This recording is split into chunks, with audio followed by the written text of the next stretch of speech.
नमस्कार, तुमच्या सर्वांचं स्वागत करतोय आपल्या चॅनलवर। गेल्या काही दिवसापासून संपूर्ण देशामध्ये लोकसभेचे वारे वाहू लागलेत। लोकसभेच्या निवडणुकांचे सर्वांकडे जे आहे वारे वाहत आहेत, त्या पार्श्वभूमीवरती आपल्या महाराष्ट्रामध्ये देखील लोकसभा निवडणुका आता चांगल्याच प्रमाणात त्याचे वातावरण तापलेले दिसत आहे। अनेक पक्षांनी युती आघाड्या केल्या, अनेक जण आपले उमेदवारी जाहीर करत आहेत। त्याच पार्श्वभूमीवरती वंचित बहुजन आघाडीने देखील आता आपल्या उमेदवारांची दुसरी यादी जाहीर केली। यामध्ये त्यांनी 11 लोकांना उमेदवारी दिली आहे, परंतु या सर्वांमध्ये जे आहे धुळ्यामधून त्यांनी उमेदवार दिलाय त्यांची चांगली चर्चा होताना दिसते। तर त्यामागचं कारण काय आहे आपण जाणून घेणार आहोत, परंतु तत्पूर्वी तुम्हाला विनंती असेल, चॅनलवर नवीन असाल तर चॅनलला नक्कीच सबस्क्राईब करा। वंचित बहुजन आघाडीने जी दुसरी यादी जाहीर केली, त्यामध्ये जे 11 उमेदवार जाहीर केले, त्यामध्ये सर्वात जास्त चर्चा जी होती ती धुळ्यामधून त्यांनी जो उमेदवार दिलाय त्यांची।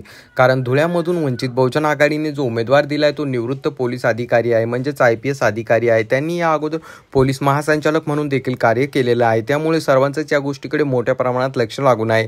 त्यांनी ज्या CAच्या विरोधात थेट राजीनामा देत येथील सरकारला चांगला धडा शिकविला होता आणि त्यानंतर आता त्यांनी वंचितमधून धुळ्यामध्ये जे आहेत ते निवडणूक लढवित आहेत, त्यामुळे सर्वांचेच त्यांच्याकडे मोठ्या प्रमाणात लक्ष लागून आहे। त्यांचं नाव आहे अब्दुल रहमान। त्यामुळे त्यांनी जे आहे मुस्लिम समाजासाठी अनेक कामं देखील केली आहेत, त्यांच्यासाठी एक वेगळी पुस्तके देखील लिहिलेली आहेत आणि वंचित बहुजन आघाडीकडनं त्यांना उभं केल्यामुळे आता धुळ्यामध्ये चांगलंच राजकारण तापलेलं आहे।